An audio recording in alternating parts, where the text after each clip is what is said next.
Hey, this is Mark Pattison back again with another awesome episode of Finding Your Summit. And this week I have another opportunity to talk to a guy I've known for a long time. I first met this guy, Tom Flick, when I was a freshman at the University of Washington, really lost in the program as a football player.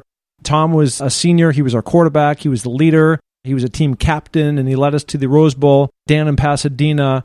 And then he went on into the NFL, and we just, go through and have just this amazing talk about overcoming different things that he had to do. His dad actually crashed in an airplane, was completely broken up, survived it. Tom's senior year before he had this great season. I didn't realize that because he didn't show that. He certainly played fantastic that season. His mom went through cancer, and later his dad would get Parkinson's, and Tom's entry and exit of the NFL and some Tommy John surgery he thought he'd never play again, and things like that he actually had to go through, feel it. Certainly from his point of view, came out the other end a much better person. But I got to tell you, Tom Flick is one of those guys. He's an inspirational speaker now, speaks all over the country, more than 3,000 speeches, Google, Microsoft, Starbucks, all the big boys want him. But he's one of those guys in your life that if you know Tom Flick, if you listen to Tom Flick, he makes you better. He makes you a better person. He's just one of those guys. And so I'm very lucky to call him a friend. And this episode was just a ton of fun to go through and reminisce and really go through his journey of life and what special words he has to impart on all of us. So, as always, remember to rate and review. Go to iTunes, Finding Your Summit. It's happening. We appreciate it. We appreciate the love. Tell your friend, tell a buddy, and that's that. And on that note, then, let's go talk to Tom. All right, here we go. Hey, everybody, it's Mark Pattison back again with another great episode of Finding Your Summit. And this week, I've got a longtime friend, Tom Flick, joining the show. And just before, Tom, you come on, first of all, I want to say that I'm broadcasting from Hermosa Beach, California, and beaming all the way up to Redmond, Washington, which is about, 10 miles east of downtown Seattle. And I first got to know Tom a long time ago when I was a freshman, and he was the senior stud at the University of Washington on the football team, and he was our star quarterback. And since then, he's gone on and done a lot of amazing things we're going to get into, public speaking, playing in the NFL, team captain. But along with that, he's also had to overcome some things. And so the first thing is, Tom, welcome to the show. Hey, Mark. It's great to be with you. Thanks. It's funny you brought up about your year at the University of Washington. You were a freshman, I was a senior. We used to call you Crash and Burn. I don't know if you knew that. I do remember that. That was your nickname. It's all the seniors. It was a very fond kind of a moniker we gave you just because you went all out, and every time you played, you'd catch it no matter what happened. And so it's great to be with you on your interview. Yeah, no, thank you. I got to tell, this is sincere. I was up in Seattle, as I just told you before we went live here. And I was up in Snoqualmie staying with Hugh Millen. And Hugh, for those that don't know, is another quarterback that came behind Tom years later. I went to high school with them, and we were reminiscing about this association that we all have together as Husky football players. And, we both agreed, it's like, if there's one guy on the planet who makes you better at who you are that you want to get to know, is Tom Flick. And we both meant that with all sincerity. And, you've always been like that. This is a guy, we're talking about you now, who, when I came as a freshman, you go from being the highly prized recruit, which I was, and you were back in your day, as a senior. And as a freshman, I came in and I was really lost, right? And I wasn't physically, emotionally, spiritually ready to play. And you were one of the guys on the team that made me feel great. And, you throw the ball and you wouldn't turn around, you weren't arrogant, and you had a lot of reason to be, and you weren't. And for that, I always really held close to my heart in terms of how I want to treat others going forward. So, a real tribute to you, and I'm sure your upbringing and whatnot, but, just thank you for that. Thank you. Well, listen, thank you for the compliment, Mark. That means a lot to me. It really does, coming from you. And yeah, I think as we have a chance to chat here this afternoon, we'll get into kind of how we form some of those thoughts and behaviors and so forth, and how we kind of end up living those things out. And certainly through struggles and trials and tribulations, but also through good friendships. And I appreciate yours. So thank you. Yeah, no, it's great. So, let's do that then. So let's go back just a little bit. So like all of us, you don't just fall out of a tree and you become this great football player. And you're, of course, a quarterback, went on to play in the NFL. My freshman year, too, what a dream season. So I go from Roosevelt High School in Seattle, and we had a pretty good team, but not a great team. And in my first year, we ended up going to the Rose Bowl led by you. playing Michigan, and what a dream experience. I couldn't believe we're standing there. But so for you growing up, I know you've got a number of siblings, brothers and sisters. I know one of them very well, Joe. What was that like for you? Man, I loved it. I'm one of 7 kids. There's 4 boys and 3 girls. I'm 6 out of 7 on the totem pole. And so when you have brothers and sisters that are good athletes ahead of you, and my dad was a skeet shooting champion in the Navy. He's a pilot, a test pilot. It's just, we're gone all day. I mean, Joe's a great golfer, great tennis player, great skier. I got one that's a surfer, one's a basketball player. I love the football, and I was actually a better baseball player, but I love football so much that I decided when I was in 8th grade, 13 years of age, Mark, I decided I was going to be a professional quarterback. I mean, I just set my sights on that. I gave up my favorite sport. The best sport that I played was actually baseball. I actually stopped playing it in 9th grade because I was a pitcher and I didn't want 2 different throwing motions, which was kind of way ahead of being committed to one sport when you're that age. You typically just played all 3. And it was just a great experience, a very rich experience. And I think the neatest thing was my father, who was raised in the Depression, kind of the silent generation, was never a man that kind of demanded you to play well or had expectations. He just said, listen, just give your best effort every time you go play and enjoy the experience. And so, he was a gentleman that worked 6 days a week and just a classic middle-class family. And so I had this deep love. God had a lot of great coaches along the way that just nurtured that desire in my heart. And things just turned out to be, I was drafted, I was picked in the NFL and achieved a dream. And you know what that's like. So it was a fantastic journey along the way. Well, I think when you have that many brothers and sisters, and it doesn't always have to be like that. Maybe they're friends, good friends that you hang out with, and very competitive environment that kind of nurtures, I think, that drive and that, you don't want to be left behind, right? And I'm sure that was part of that.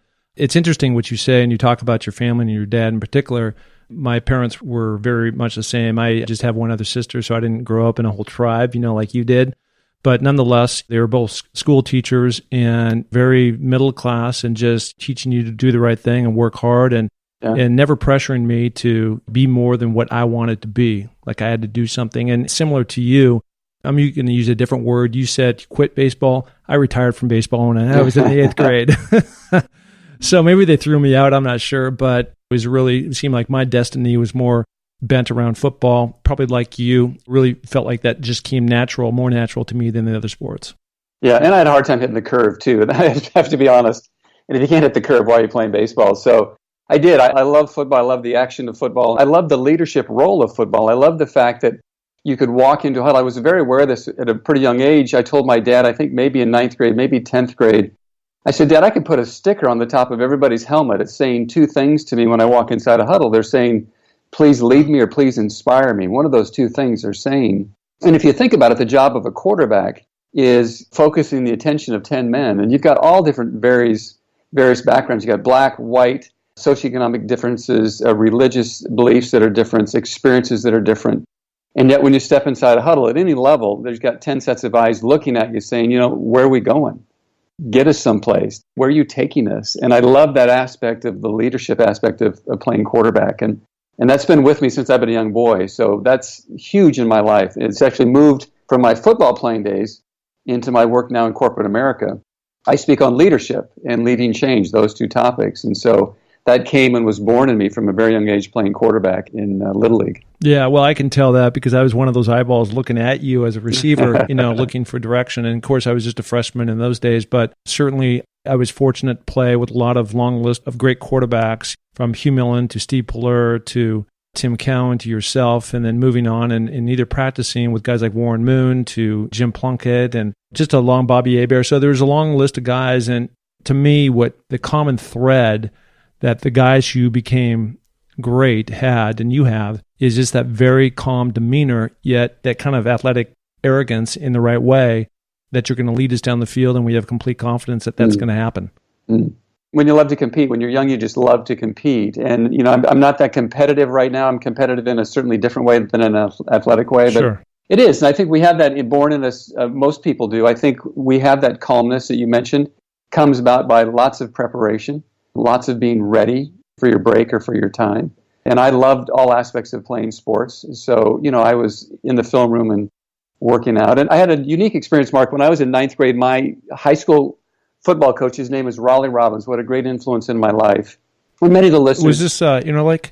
This is Interlake High School, and your listeners can relate to somebody in their life that was a mentor, someone who inspired them, someone that they could go back right now in a split second in their mind's eye and pick that man or woman or brother, sister, mom and dad, neighbor or friend or someone who spoke into the life, who just was a role model that you wanted to live up to and aspired to be. And it was Raleigh Robbins. And before I entered Interlake High School, his dear friend was a gentleman named Bob Peck, who was the head of public relations for the Denver Broncos. So when I was in ninth grade, I flew down to Redlands, California, and I was the ball boy for the Denver Broncos during training camp. So I'd warm up the quarterbacks, I'd throw the receiver routes with the receiver's coach. I had I'm throwing to professional football players when I'm in ninth grade. And then you go clean the locker room, of course. You do all the dirty work. And then you stay in the dorms with all the players. You get up and stand up and sing your fight song. They made you do that when I was a ninth grade kid. That was great. So I've got these great experiences. But one of the running backs that was there was a guy named Floyd Little. Great Hall of Famer. Sure. I think he's a Hall of Famer. Maybe he might not be, but a great player. Great player. And he said, Tom, here's what I'd suggest you do. Get a notepad, write down all the things that you do really well, throwing the out route, dropping back, reading things, whatever. Make another list of things you don't do very well and spend 75% of your time on the things you don't do really well. And gosh, I took that to heart in ninth grade. And I started to make the list. And I realized, I throw the out route to the left and right fine, but I have a hard time getting my head around on maybe a corner route or a deep comeback. Or, I started to make all these lists. I'm strong in my shoulders, I'm weak in my legs. And so I started to put a lot of time and energy towards that. What were my weaknesses? I wanted to cover every weakness that I had. I wanted to make it and balance it with all my strengths. And that was a huge, huge tool for me, along with the experience of throwing to men who were professional football players. And just the confidence when these guys came back, I said, hey, kid, you got a pretty good arm. So that just kind of launched me into the kind of the stratosphere as far as just my desire to play. So that's kind of the pathway. Well, that's also, you're talking about mentorship, right? And having the opportunity to be in that kind of circumstance where you're thrust into well, first of all, it's your head coach at Interlake, and then having that opportunity to go down and be around those types of players and see what that's like and be inspired about where that path and that journey might take you someday. Yeah. And then having the good fortune of actually living that dream out. It wasn't just a dream, it was a reality for you. And that's awesome. Well, it's like you summiting mountains. I mean, I'm sure you're reading and you had a chance to be with a person who summited the 7 peaks who's blind. But your listeners in business, they could be a manager, a director, somebody. But there's someone who's already done the job and does it really well. Find them out. Seek them. Where are they? And get to know them. And if you can, get mentored by them or at least observe them. And I started to do that. So what do great players do? What's the habits and behaviors of really good quarterbacks? And so I started to watch them closely. And it all started that year when I was in ninth grade. So it was a great, great experience. Well, your high school career, obviously you had a very accomplished one and you guys won and you were the quarterback of the team. How many colleges were out there recruiting you? I started getting letters in my junior season from Colorado and Stanford and SC and so forth. I was a Husky, Washington Husky since I was a kid. I used to sneak into Husky games. My mom, catch this, if you don't think I was fanatical, they used to have exhibition teams come and play in Husky Stadium before the Seahawks came to town in 1976. And I would get my mother to drive me out to Husky Stadium really early on Saturday mornings. The game was on Sunday, and I would jump over the fence, get in Husky Stadium, and I'd wait there. And so the teams would show up to do their walkthroughs, and I would go up to the manager, the team manager of whatever visiting team, the New York Jets or Pittsburgh Steelers, and I'd say, hey, I'm the kid who won the radio contest from KGR to be your ball boy for this weekend, and so I'm here to start. Well, there was no radio contest. I just made it up, right? And the guy would go, okay, grab that box and follow me. So I'm in the locker room. So I warmed up Namath. I warmed up Bradshaw as a freshman. I was with Dan Fouts. Catch this. I was with Dan Fouts on the sidelines. Jesse Friedis was the quarterback also with him. He was on the field playing. Dan was taking stats. Of course, Dan, if you don't know who Dan Fouts is, for your listeners, Hall of Fame quarterback. Yeah, great player. And the equipment manager comes up and says, Dan, tell Tom how you read coverages. He's telling me about sky and cloud and two-zone and roll zone. Well, I ended up backing the guy up in the NFL. I was Fouts' backup. And we went back and reminisced about that time. So I did all these crazy things. Another thing I did was, at 2 o'clock in the morning, one time a month, every month, I would set my alarm at 2 a.m. It had to be a rainy night or I wouldn't do it. And I would get up and run 5 miles, come back and shower, go back to bed for a couple hours, go to school. Just I figured no one else is doing this. No one else would be getting up at 2 o'clock in the morning to go run 5 miles. It'd be insane. I'm the only insane guy here, so I'm going to go do it. And I just knew when I stepped on a field in high school, and I tried to take this over into college, that no one's prepared as much as I have been. So that's how I approach life. And it's funny, Mark, I've taken that same kind of mindset and rolled that into now in my professional career. I do lots of things. I do lots of research. I care deeply about what clients need, what they want, what they're seeking. And I don't ever bring an agenda. I'm always building talks for them specifically. And so I'm really thankful and grateful to God for just giving me that kind of a mindset to persevere, be determined. I can't juggle 5 or 6 things. I can juggle maybe 1 or 2 things. I'm more like a plow horse, Mark. You put me on a path, and I'll stay on that path until I get it done. So that's kind of my makeup. Yeah, to me, everything you're talking about is really about being purposeful, right? Yeah. And for you, actually, I was that way and I wasn't that way, for when I was growing up. Sense of I was always out, I always had a ball in my hands, but I really hadn't figured out what discipline, hard work, and a lot of the reasons why I hadn't is because I really never had to, because I was kind of better than most people in those sports. And that didn't really kick in for me until my freshman year at the University of Washington, really understanding Don James' pyramid of success that he taught us, which is really a model that he got from John Wooden, right? About, you remember the very top was the Rose Bowl and the national championship, and down below was increase your strength and do good in the classroom and all the different things that he had put. And every single week we kind of review those different things. But the commonality of what you're talking about is, I would be out in the rain throwing the ball. I'd be running the stairs. I'd be doing jump rope, all these things. I would have done it for free. And I did, like you did for most of our years. But it was because of that love. And so for those people who can transition that same thought, that process, and becoming very purposeful on what they want to do in life, for me right now, it's mountain climbing. I mean, it's just like, in fact, I do pay for it. I don't have sponsors. It's not a big fancy thing. These podcasts come out of my mind. I love doing them and playing football and playing sports. And that was just a true, sincere love of the game. And I think because you had talent and I had a little bit of talent, that was able to take that purpose, combine it with that talent, and propel us both to where we ultimately got to, which was kind of the top of the rung in terms of professional sports and being one of those guys that's out there. So I totally relate to what you're saying. It's great. All right.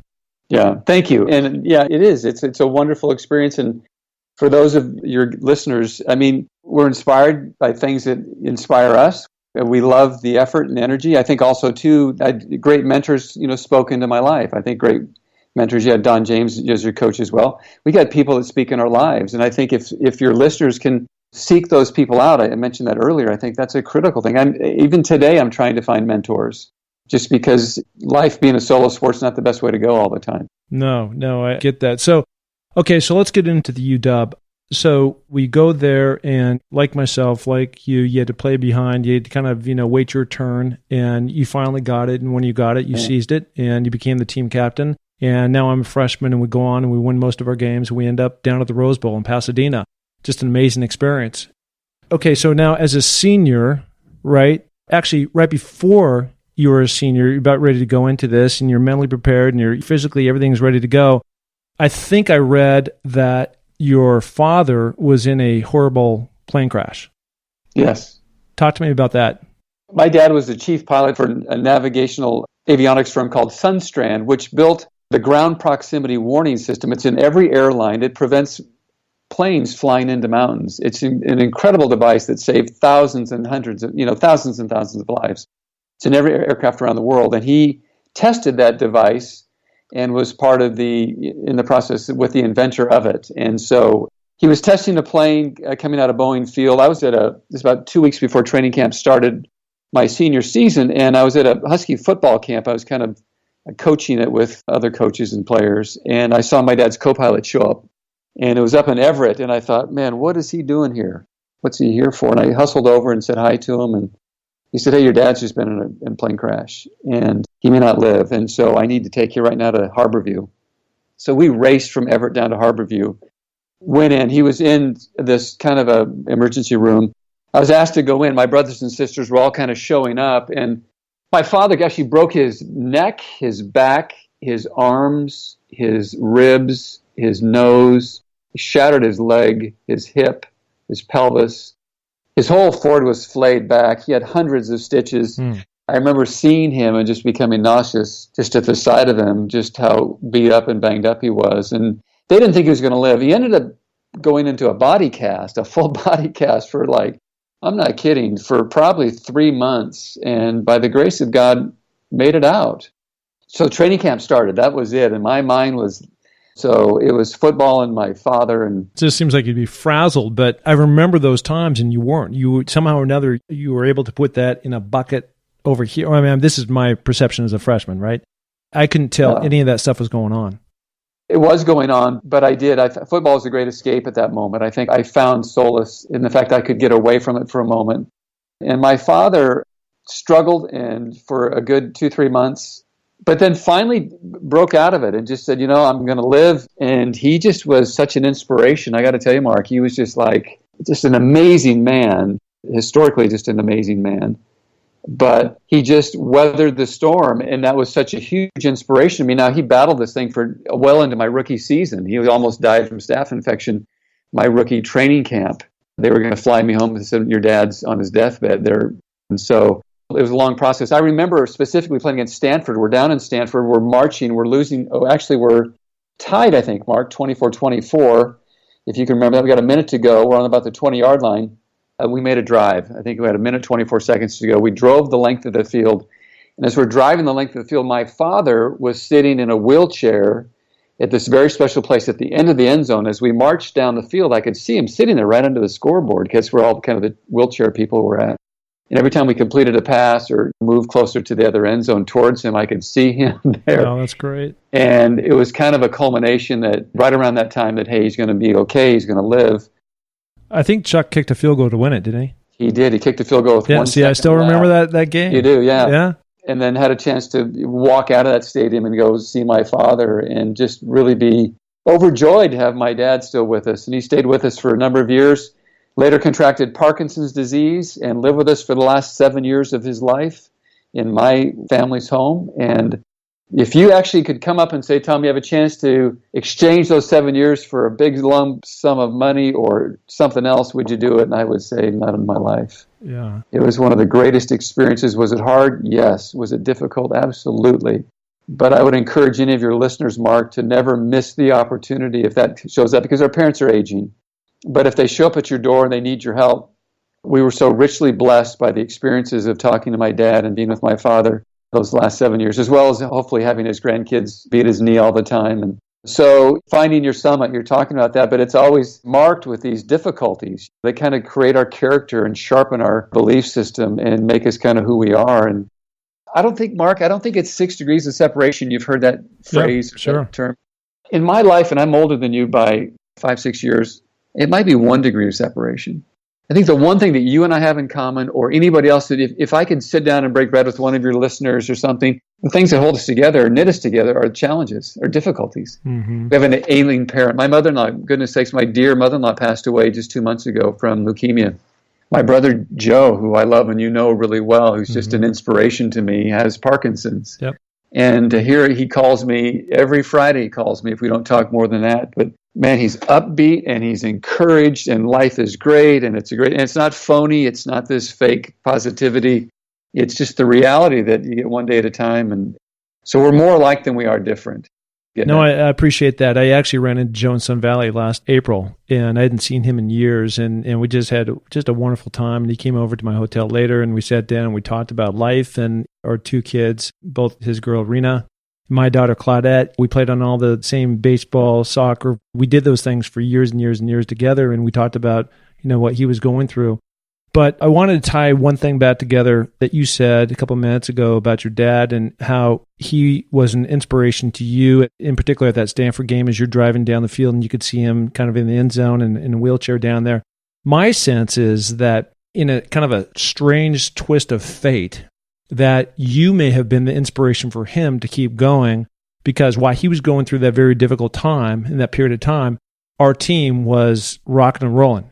I mean, we won. I can't remember what our record was that year, but we won a majority of our games. You're the starting quarterback. A lot of great things were happening for you and the team that year. And so, like a lot of things, it helps you get through, right? There's sports helps people. Hey, I'm living for the weekend. I'm working for the weekend. Yeah. That song, right? And it's just all about, that's your relief. And maybe for your dad, that's what helped him keep going and going until he finally was able to shed that skin, that cast, and get out of it and move on, right? You make a great point, and it's very astute of you to make it. It was inspiring for him to follow the team and to watch. And, we were going to the Rose Bowl, and he was all planned to we were going to rent a motorhome and come on down. And he had staph infection and couldn't. He was actually in the hospital the day that I was playing in the Rose Bowl. But you're absolutely right about how we inspire people by what we do. And he loved everybody on the team. So, yeah, you're right. And I keep trying to take what we're talking about here and relating it to people. How do we leave this and be better human beings? How do we walk out the door from this interview, or someone who's going to hear this one day and say, what can I do? And I don't think we realize how we live and how we behave. We're modeling things to other people. You've heard unconditional love. I'm kind of bouncing around, but unconditional respect, how you serve people, treat people, look after people. I come from the idea of servant leadership is kind of my big thing. I think servant leadership, where you come underneath people, your job is to lift them up, remove the obstacles in their way, to achieve their opportunities and really make them, it's all about them. It's not about us. We're the privileged ones who get to lead people, who get to encourage people to help them succeed in life. And that's kind of my big thrust. Well, you said something also a couple minutes ago, and then we'll move on. But I do want to touch upon it because I haven't really thought about it in this way, but you're right. And you talked about the 6 degree of separation, and now you're really talking about the 1 degree. And I think one of the reasons why these pods have resonated with so many people in a very short period of time is, of course, because we've all gone through something, right? And if you're in a room and you're going, hey, has anybody ever been through a rough time? And I've been through, a divorce, and my father passed away, and I've gone through my fair share of things too. And if somebody's sitting in the room and they don't raise their hand, then I think they're lying, right? And so that knot and that tie that brings everybody together is that we've all been in the room. It's just a matter of what degree of your adversity that you've had to overcome. Tom, tomorrow I'm talking to a guy that was born without any arms and legs, okay? And I ran into him at about 22,000 feet on Aconcagua down in Argentina. Wow. And he's literally crawling up the mountain. I'm sitting on a rock, like tired. And this guy's coming up. And already we started with 12 people. We're down to 6, right? People are being flown off left and right in high rescue helicopter. And here comes this guy, just weaving his way up, crawling. And I'm just going, I can't even believe what I'm seeing here. His name is Kyle Menard. And so anyways, we're talking to him tomorrow. But again, it's about perspective, right? Of where your situation is, and then paying it forward in terms of how you can help others after you've maybe gone through something. Interesting. No, I think fascinating stuff, Mark, what you're talking about. And I can't imagine that gentleman you're going to interview tomorrow, his ability to do that, his mindset. One of the things I've learned, I put it together, a lot of my speaking is leadership, of course, but I put together executive teams. And I've noticed from my playing days, I played for 7 years, and I played on a bunch of teams. I was traded around, and the teams I played on weren't really good, Mark. I played on the teams that made it possible for the other teams to go to the Super Bowl. I played on those teams. But I realized, I've gone back, I've looked at the teams I played on, and some of the big... That's part of that servant leadership you're just talking about, right? Yeah. But it's true, though. But what makes a great team? If you could sit back and if your listeners could kind of ponder these 2 questions, think of the best team you've ever been on. What did it have and what made it great? If you can think about it. And if you could cull all of those thoughts into one word, what would that one word be? And the word that I come up with is the word trust. But the trust word is not predictive trust. Let me explain what I'm trying to say. A lot of people trust is, okay, I've watched your behavior. I trust and believe that you're going to continue to act or behave that way.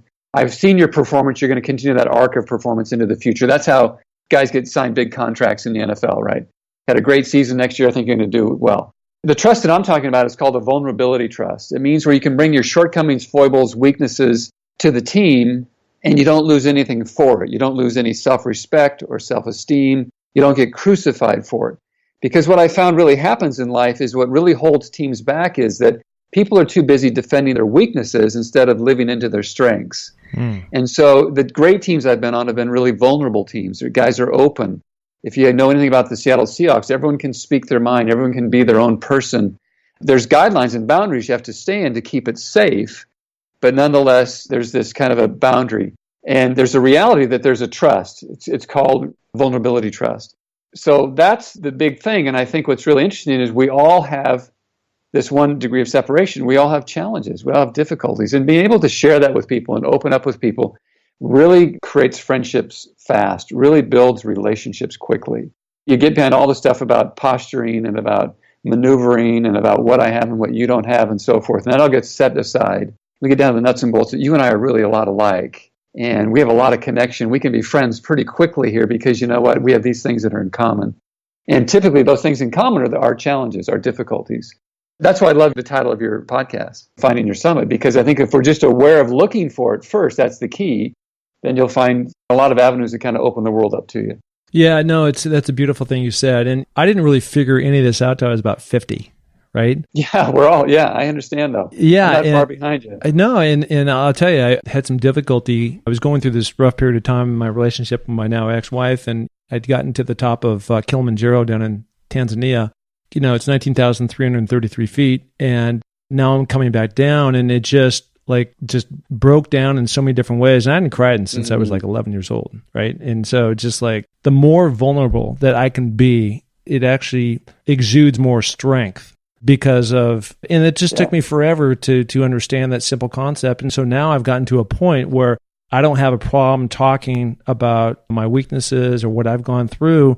And it's just amazing. As soon as I open my mouth, it happened again to me last week. I was on Rainier with some guys and I had shared some things. And the next thing, this director from NFL Networks was just gabbing away, you know, at his things he's going through. And it's just amazing when you open and when you share. And they say, well, wait a minute, I've got something going on too. And they want to come back, you know. And so I don't know. It's just a deeper way of being. It's a more rich experience for me, at least in life. And I think the other point that you just brought up is that it creates that closeness. You can bridge that gap so much quicker than if you're over there trying to posture and all this stuff. Yeah, great point. Life's good. It is. And we're human beings and we make mistakes and we have shortcomings. And the quicker we get to that acknowledgement, the happier and the more alive we become. I think that's what God's calling us to be, is really to live this, you know, abundant life. And I'm not talking about prosperity. I'm talking about in any situation where they have difficult challenges. And my brother Joe is a fantastic example. I mean, this guy's got Parkinson's disease.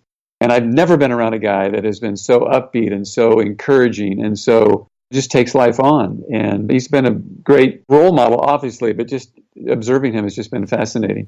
Yeah, no, he's still out there skiing the slopes. I saw him coming down the hill, and he's golfing and all those.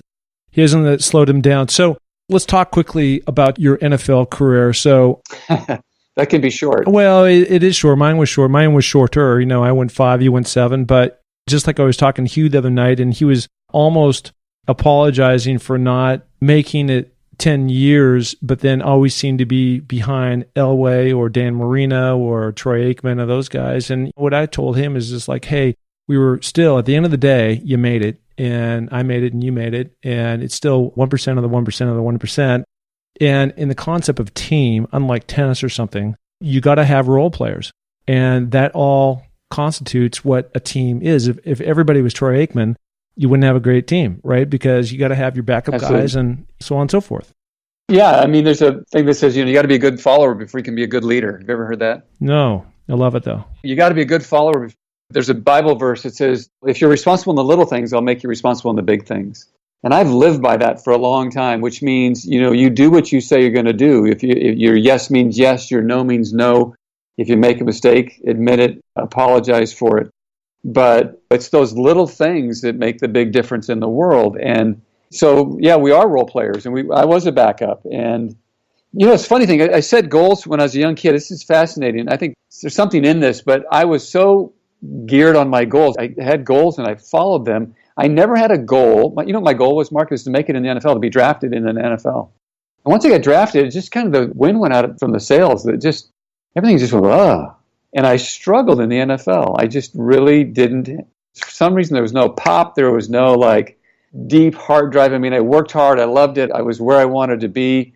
You were in Washington, D.C., right? With the Redskins. I was drafted by the Redskins. Joe Gibbs drafted me. I backed up Joe Theismann. But I got to tell you something. That little bit of that 1% or 10% or whatever it is, that juice, it just all of a sudden I couldn't find it. I set my goals to be an NFL quarterback, to be drafted into the NFL, and I got drafted. And after that, I was like, whoa. So I played on 5 different teams. I was drafted, traded, released, traded, and learned a lot. And greatest part about it is I came to the knowledge of Jesus Christ as a Lord and Savior back in my 3rd year, after I was kind of getting a mud hole stomped in me. So how did that come about? Because I know I was doing some research here, and I think it was your 3rd year, you came down with Tommy John's, which is essentially you're throwing your arm out, right? Yeah, you are. And I got misdiagnosed by a New England Patriot trainer I was with the Patriots. I was traded to New England my third year. And I was throwing my arm, and I said, hey, my arm's getting numb, and my fingers are getting numb. And he said, well, ice it. Well, that's the one thing you don't do with Tommy John surgery. You don't ice it. It makes it worse. And they kept putting me back out there, and I came back in and said, hey, I've got an issue. And they sent me to Mass General, and they said, you got an issue. We're going to move your ulnar nerve to the other side of the bone. It's called Tommy John surgery. You're done. And I said, I'd like to get a second opinion. I flew back to Seattle to see Dr. Bramwell, our team physician. He confirmed the fact that that was the issue. Before flying back, I had a buddy call me and said, hey, I'm going to a Bible study. And I don't know if we're taking a religious thing here. And this isn't even religious. I don't even like to use that word. But I went to church as a kid. I thought, hey, I'm a good dude. I don't drink. I don't smoke. I only cuss occasionally. You know, if there's a cutoff line, I'm above it. That wasn't the thinking in my brain. Yeah. And I went to this Bible study, and the guy shared the gospel of why Jesus came and died and rose on our behalf to save us from our sin. And man, my heart just, I was with 50 people I didn't even know in this house at the U District. And I just interrupted the guy. I said, hey, wait a minute. I got a problem. He goes, what's your problem? I said, I'm a sinner. You just talked about it, and I realized I'm a sinner. So how do I get out of this mess? And I went up and I accepted Christ in front of all these people. I just asked Jesus to forgive me. I said, I don't know who you are. I'd love it if you'd come and live in my life and change me and lead me, and I'll just serve you. And man, for the first time ever in my life, just pressure went away. Because as a football player, it's how you played on Friday night, Saturday afternoon, or Sunday in an NFL stadium determines how we basically live Monday through Thursday. Yep. Think about it. I mean, that's how we lived. And so it just evaporated. And so I thought, wow, this is incredible. And son of a gun, I prayed. My one prayer was, Lord, if you want me out of football, take me out of it. I could care less right now. And a week later, my arm healed.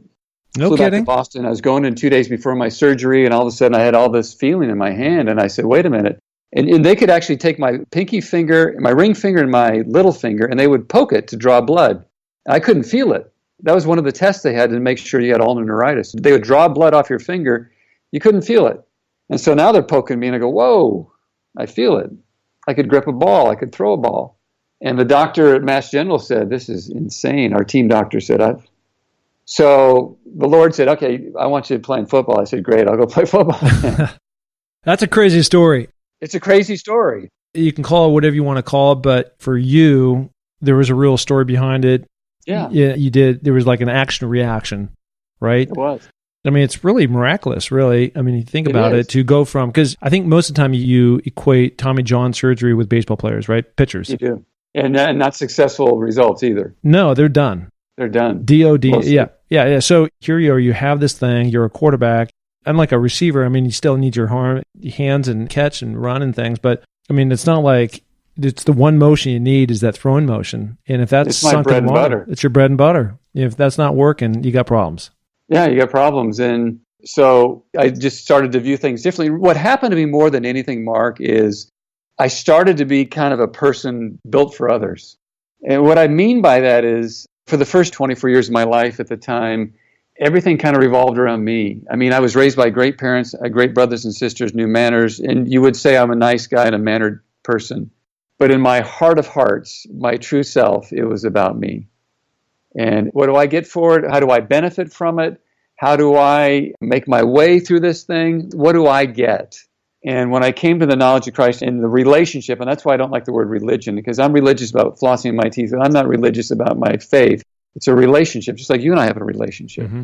And so things changed. I just became a different human being. I started to realize it's about other people. It's about serving other people, loving other people. And I think I became a better football player at that. I really do. I think I became a more focused, because what fell on the wayside, I became a better performer because it wasn't about my performance to satisfy 60 or 80,000 people or people that I assumed I need to impress. I played for just the joy of the game and the love of for Jesus Christ to say, hey, nice effort. Well done, my good and faithful son. And so I became that. And then I started to lead Bible studies. I just felt this urge and would invite guys to a Bible study. And I got mentored, though. I got mentored when I got traded so catch this. I come to know Christ. I play out my third season. I get released. I sign as a free agent with Cleveland, right? So I get signed, Sam Ratigliano. I'm going into the Cleveland facility in the offseason in February. And there's a guy waiting for me. And his name's Ozzie Newsome, All-Pro Hall of Fame tight end, general manager of the Baltimore Ravens. Yep. He said, "Hey, Tom, I just wanted to meet you." I said, "Hey, Oz, great to meet you." And he said, "This is nice. I want to tell you something, just a few things. One is we have Bible study on Thursday nights, and we have chapel before the game. There's a bunch of us, most of the team. And on Tuesday, we get discipled by our team. You're invited to all these things to meet me for." I don't know how he knew I was a believer. He just met me there, and that was the conversation. And so we start training camp, and he drew a cross on the toe of his shoe. And I said after practice one day, I said, "What's the deal with the cross on your shoe?" And he said, "I've got 30 seconds. It's hot, it's humid here in Cleveland. I'm exhausted. We're all beat. And I got 30 seconds to hear the play, and I look down at my shoe. Just reminds me of what I'm playing for. That Jesus went and died for me, and he died for everybody, and he loves us all, and he wants to know us." And I started to grow and grow, and so that's kind of my journey through the NFL until I got to my 8th year. And I was more prepared, Mark, than ever in my 8th season, but I was just mentally lost. And if you're not mentally in the game, you're done. It's a dangerous place to be. You can't be there. You can't be there, and it's a scary, dangerous place. And Joe Walton, my coach, said, "Hey, you're just not with us mentally." And I said, "I can't figure out why." And so I got released. So you want to hear it, an amazing set of events. So the season starts, right? I was released right at the end. Season starts. After the first opening day, John Robinson calls me from the Rams. He says, "Hey, Jim Everett got dinged up, our starting quarterback. Can you fly down here? And if you throw the ball well, we're going to sign you to a contract." I said, "Great, I'll be down." I threw the ball great on Tuesday. "Tom, we're going to put you up in a hotel. I want you to come to all the meetings. We're going to contract you on Friday." I said, "Great." So I go to the meetings. Friday comes, he calls me and says, "Hey, we're going to send you home because we need to activate Charlie White off the injured list." Great, gotta go home. The weekend games come. Monday shows up. Houston Oilers call me. It's Jerry Glanville. He goes, "Hey, Tom, Warren got dinged up. Warren Moon got dinged up. Can you fly down here?" I said, "Yeah, I'll be down there." Throw the ball Tuesday, Mark. You can kind of see a pattern happening here.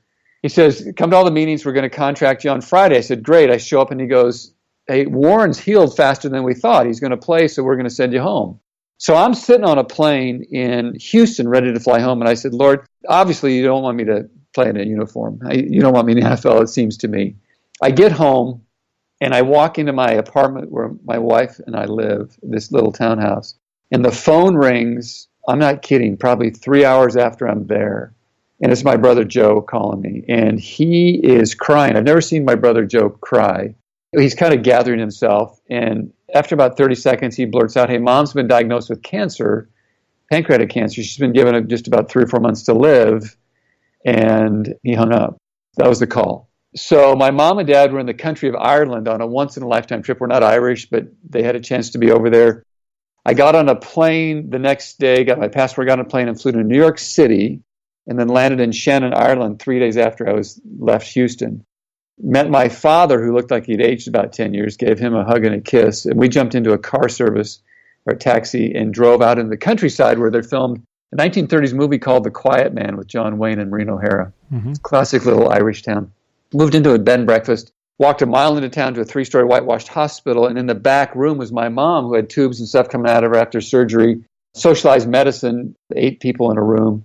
And so every day I'd show up at 8 and leave at 8, and that went on for about 10 days. About the 10th day, my mom started to become somewhat coherent. She's looking up at the ceiling and kind of a troubled look, and we'd been talking the last couple of days. And I said, "Mom, are you okay?" And she says, "No, I'm actually scared to death." I said, "What scares you?" She said, "I'm going to die soon." And I pulled my chair close to her. I pulled the curtain partition around us, and I grabbed her hands. I said, "Can I ask you a question, Mom? If you're going to die tonight," I really kind of swallowed hard, Mark, on this. I said, "Do you know for certain you're going to go to heaven? If you're going to die tonight, do you know spiritually you're going to go to heaven? And if you're going to go to heaven, what would Jesus say to you? Why should I let you in, Gene? What would you say to him?" So long and short of it, I shared the gospel with my mother, not fully sure she understood the good news. And the nurse tapped me on the shoulder, said, "Tom, it's time for you to leave. It's 8 o'clock. And I said, "Come on back tomorrow." And I remember grabbing my coat and putting it on, looking at my mother, who'd kind of passed out. She was just so exhausted. She was just kind of in and out. Yep. And anyway, long story, cutting it short, is I walked back to bed and breakfast, came back the next day, and my mother is sitting up in her bed, and she's laughing and she's crying simultaneously.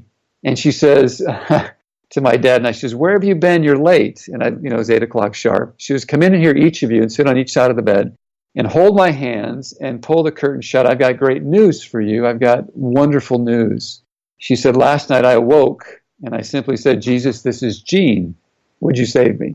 And I've been dancing with the Holy Spirit all night. I said, I know that I'm going to die, but it's okay because I'm going to heaven. I know that I have been redeemed by the blood of Christ. And she says, I just have joy in my heart because I know where I'm going. And you talk about a shocking experience. Wow. Of, if you want to get on the spiritual side of things, about life and how crazy things happen now and then. And my mother got to live an extra month, Mark, and she got to live 1 month extra to see our first child born. So she came back to the States? We flagged down a Learjet out of Tel Aviv, a hospital Learjet. They came and picked us up. We circumvented the globe, got back. She lived another month or two and then saw my son Joe born, who I named my son after, my brother Joe, and then she passed. It's actually a really beautiful story. It is a beautiful story, and to know the joy and just the deep, settled heart that my mother had from all of it was just a testimony to, just that God's real. Well, not only did she get a peace of mind, obviously, but it must have given you some peace as well, right? You had a message, you shared it, and she accepted it, and good things were going to happen, right? Yeah, it is. It's all good. It's all good. So let me ask you this. I was going to ask you this before you gave this story, and it's actually even more appropriate now that you shared that, and that is, and a lot of people don't understand this, but as little kids, which is really when your career started, right? So you're out there playing football and baseball and all these other sports with your siblings and your friends, and now you make it into high school, and now you and I both go on to college, and then we're both fortunate to get drafted in the NFL, and then our careers go. And so, I was like 29 years old when, it was like driving a car off a cliff, right? In your case, you've got kind of this grand finale of your career is coming to an end. Your mom has cancer. And for a lot of players, the transition can be so difficult. For me, it was for about 2 years, and I popped out of it. But it was hard, right? And the question is, where can you still get that same feeling and that euphoric state that you get, when I'm last second jumping out, catching the touchdown, the fans go crazy. It's just, you can't replicate that, right? And you have to rechannel it in other directions. I know you ultimately got into public speaking. We'll talk about that in a minute. But what was that like? I mean, because you had these powerful things hitting you all at one time. Well, I tell you what, it's just like I've got a friend who had his wife pass just 2 months ago, and he's going on a grieving tour. And I said, what are you talking about? He says, well, for 3 years, I took care of my dear wife, Kathy, and now she's gone. And so I've got all the feelings or the memories I'm trying to get rid of are those 3 years of how hard it was and how difficult it was. I want to go back and remember the great things about us. I want old memories to come back. And he said, so I went off to Glacier National Park, and I saw an old timer there. We were just kind of talking and walking. I was hiking through the park. And he said, what are you here for? I said, I'm on a grieving tour. He says, no. You're not on a grieving tour. You're on a memorial tour. You're bringing things back to life, the good things that you had. And so when I accepted Christ, I knew I was on borrowed time as far as playing. It just was crystal clear. And I had 4 more years to go. But I said, in a year I could be out of this game. Mm-hmm. And then when my mom contracted the cancer, I was under contract with the Jets. Our other teams were calling me, The other teams were calling me saying, we want you to come back and play. And I said, I've got no desire. I don't have any heart for it. I've lost it all. My dad and mom were married almost 50 years. My son is just born. My father's moved in with us. And so I had an impetus that was different than most people. But they say about 90% of NFL football players have a very, very difficult transition into modern world. We do. We're starting from scratch at the age of 30, and all of our peers have a 10-year head start on us in the business world. Yeah. And so what are we going to do, and how do we fit? And plus, this is just my assessment. I think professional football players could be, or professional sport athletes, are really insecure men and women. I think we really are. I know I was, because we're so talented and gifted at doing, by the grace of God, throwing a ball, shooting a hoop, hitting a baseball, running fast, that in 8th grade we start to be able, at least for me, I got to hand in my homework just a little bit later than everybody else, and it was okay. Or I got forgiven some things, or I could make more mistakes than the general public and get away with it. I mean, that's just the kind of the way it was. And then you move to high school, and son of a gun, people are kind of writing neat things about me. So it's got to be true because people are saying it, right? So you start to get kind of this mindset that you feel a little bit entitled, a little bit privileged. It doesn't sour anything about how hard we work or the talents that God gave us, and maximizing that talent through just grit and effort, because people would really have a hard time understanding how hard it is to get into the professional ranks or summit a mountain or get to the top of their careers. If I said, oh, that looks easy, they'd say, you've got to be nuts. You don't know what I went through to get to this point, to be this director, this manager. Yep. So it's a difficult thing. And so I think the difficulty in the transition is that psychological makeup of, hey, I've always been on top of the rung, at top of the mountain. Now I've got to start over. It's very humbling. It really is humbling. And a lot of guys don't find their footing. They just never find it. So how long did it take for you to go from that understanding that you're on borrowed time, now you exit the NFL, and now you get into your public speaking? And by the way, for those who don't know, Tom's been doing this for 27 years, and now we're talking about over 3,000 different speeches, and we're talking Google and Amazon and Microsoft and all the biggies, and I'm sure there's a lot of people in between from small to medium-sized companies. But I mean, what an amazing career, but did you know that's where you wanted to go? Oh, God, no. You talk about finding your summit. Mark, I felt a calling. I felt God calling me into this, and I was scared to death of it. I literally said, there is no way I'm going to public speak. I don't want to public speak. I could care less to public speak, and forget it. I literally said no. And I was miserable. I was literally miserable. The only time I public spoke was in the NFL, where I would share after I became a believer. Some churches would ask, hey, would you come and share your testimony? And then one time I had a business client when I was in the NFL say, hey, would you come and speak to us? We're a bunch of lawyers. I said, yeah, I'll speak to you because I can make $200. I was only about the money, you know. Yeah. And even though we get drafted into the NFL, I'm sure you're like this, we didn't have 2 nickels to rub in college. And when you get an NFL paycheck, it just goes into a bank account, and you don't really know what it means. You really don't. What really matters is how much loose change you got in your pocket. Yep. And I thought I could use a couple $100. So I say yes to this law firm. I was terrible. I went in there and was just pathetic. It's like, I'm sure they thought, who in the world hired this guy? But I would share my testimony about my faith in churches. Anyway, I get called into this. And so I finally relented. I was like scared to death. And so I had a guy call me. Just catch this. Then a guy calls me. His name is Bob Newton. He was an offensive right tackle for the Seattle Seahawks in the early franchise days. Out of Nebraska. He was an All-American out of Nebraska. He said, hey, Tom, I work with this speakers bureau, and you'd be great at this. Why don't you come and do a student assembly? Now think about this. You got 500 or 600, 700 junior high students, high school kids who are going through puberty, who are just off the wall, and you're going to put me in front of those kids for 45 minutes. You got to be kidding me. And I said, no way. And so I'll speed the story up. I finally relented. I went, and this darndest thing happened. I addressed these kids at Cleveland High School in Seattle. First talk I ever gave. I said, hey, I just got to tell you one thing. You're more than welcome to come to my house. But if you came to my house, I got to tell you something. I treat you with great dignity and respect. You're more than welcome to come in. I'd love to have you as a guest. But I'm a guest in your school, and I need you to listen to me and respect me. And listen, I'm not going to tell you to do something. I'm not going to speak over you. I'm not going to talk down to you. I'm just going to talk to you. And would you listen to me? And the place was just, you could hear a pin drop.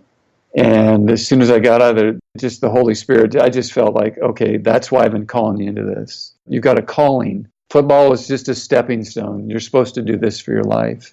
And so I did that. I spoke in schools in the Western United States for the next 9 years. I did a student assembly in junior high school, and college. I had a parent night, a teacher workshop, and an athletic talk. It's called the Winning Edge Series. And I spoke to over 1 million kids and over 350,000 parents in about 9 years. Speaking sometimes 45 times a month, I would speak. That's a lot. And I just learned and learned and learned and learned. And then when it got to my 9th year, Mark, it's an interesting story here. My 9th year, I felt the Holy Spirit say, I don't want you to do this anymore. There's younger kids who can do this. I want you to go speak to corporations. And I said, no again. I said, I'm just putting myself to the lowest common denominator. I said, I'm just an ex-football player. What the heck do I know about business? So for a year, I kept speaking in schools, and I lost all my joy. The talks were still effective, but I lost all my joy. And after about a year, I said, okay, I give up. Kind of back to when your third or fourth year in the NFL. Exactly. It's almost exactly. The day that I gave up and surrendered and said, okay, I'll go do it. This is weird. DuPont, Fike, and Cinelec corporations contacted me. And I was scared to death. I didn't have a business talk. They said, hey, would you come and speak to our company? And they gave me dates, and I said, no, I'm booked on all those dates. I literally lied to all 3 of the companies because I was too afraid to go speak to them. And then I got my wits about myself, and I just said, okay, I need help. I need to think. I need to pray. And I got a mentor. And I got a gentleman named Dennis Go, and I started to march through this process. And I called up a professor at Bellevue Community College and said, how do you negotiate contracts? I jumped in it just with the same fervor that I had in football. Okay, let's figure this out. And then I started working on my speaking. I started talking. I started to practice it. I started to figure out concepts. I hired a communication guy. Okay, how do you set up a speech? How do you go from point A to B, C, D? How do you open? How do you close? For about 3 months, I just put this stuff together. And then I just launched. And I started to speak to energy companies and hospitals. And all of a sudden, Boeing calls and Starbucks calls and Ritz-Carlton calls and Dell Computer. And it's just like, it's just going crazy. And it's been on that pathway ever since. What is the core message? Or does it always evolve? Well, it's always evolving. I speak about leadership. I speak about transformational leadership, leadership versus management, change leadership. I speak about transformation and change and leadership. So let's specifically talk about Starbucks, right? Okay. So as an example, if you were to go into, I know everyone's different, right? But you bet. Everyone's different. Yeah, everybody's different. But we all know Starbucks. So that's why I'm just giving that example that's out there, right? And they've got corporate that's down there. And then they've got a sea of baristas and managers sprinkled throughout the world now, right? And so when you come in an organization like that, so I'm thinking like you're in this huge auditorium, or how does that all set up and how do you communicate to them? Well, it can be a convention center or it could be I speak mostly to senior leadership teams and those types of folks. But what happens first is we send a questionnaire. What are your needs, wants, desires, challenges, pain? What's going on? Send it back to me. And once that happens, then I start to talk to the president. Like at the time it was, CEO was Howard Schultz, but president was Jim Alling and his staff. So I had a roundtable conference call with these gentlemen and ladies. Where's the pain? Where's the challenge? Let me understand it. Let me figure it out. What do you want done? And then I said, if the best could happen, tell me what it looks like. I want to know visually what you see. What are people thinking, feeling, and believing after I speak to them? What's the core message you want them to walk away with? What are one or two things that they're going to own and have the confidence to own it?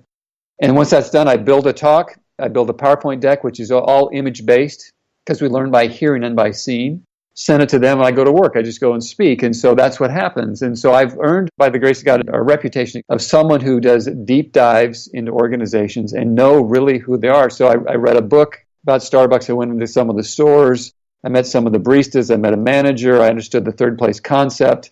So I do that for all my clients. And that's how I think I've been fortunate enough to speak to people like NASA and all the scientists and engineers when they're changing from the space shuttle program to the Constellation program. I've spoken at the Pentagon. I get to speak to the CEOs and presidents of all these companies, and I find it fascinating. And I've just learned these men and women who rise to these great positions are just like you and me, Mark. They have challenges and difficulties and struggles, and whenever I'm there, the first thing I do is I build a relationship. We'll start a conference call, and someone will get right into the nuts and bolts. I'll say, can I just stop for a second?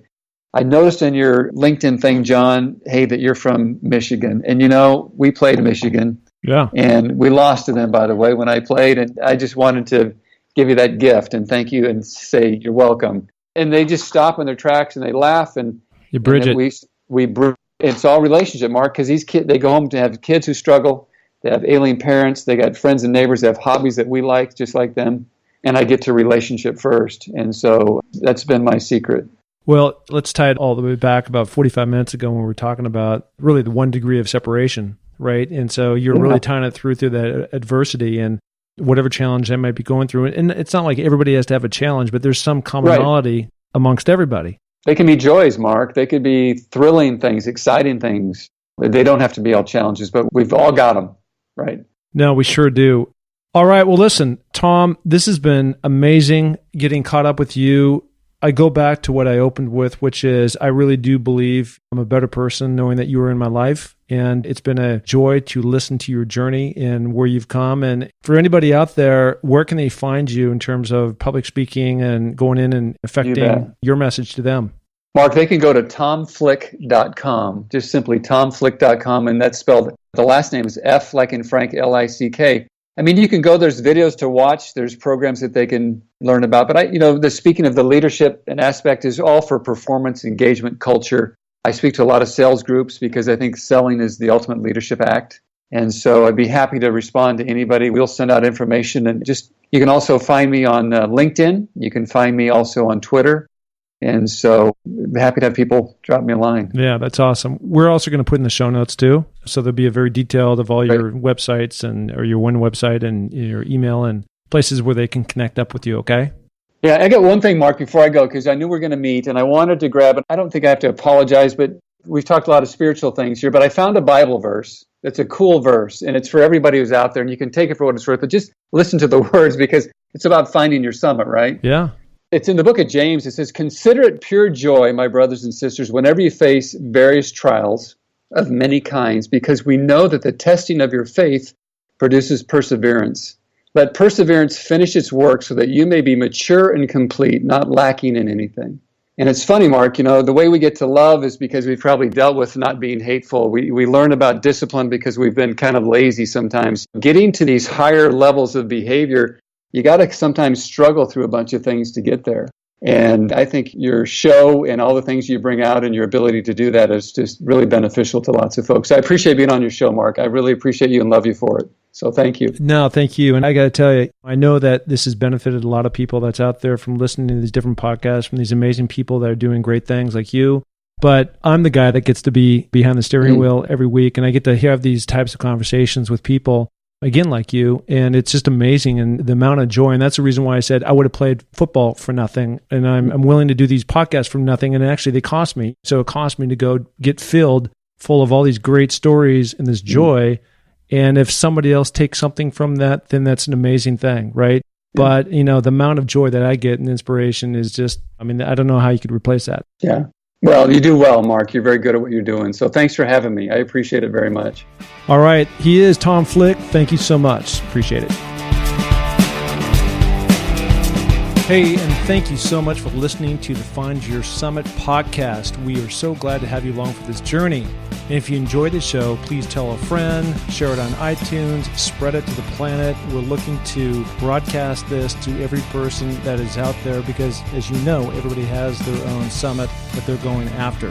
If you're looking to follow my journey, you can find that through my social links on markpattisonnfl.com. That's Mark, M-A-R-K, Pattison, P-A-T-T-I-S-O-N, NFL.com.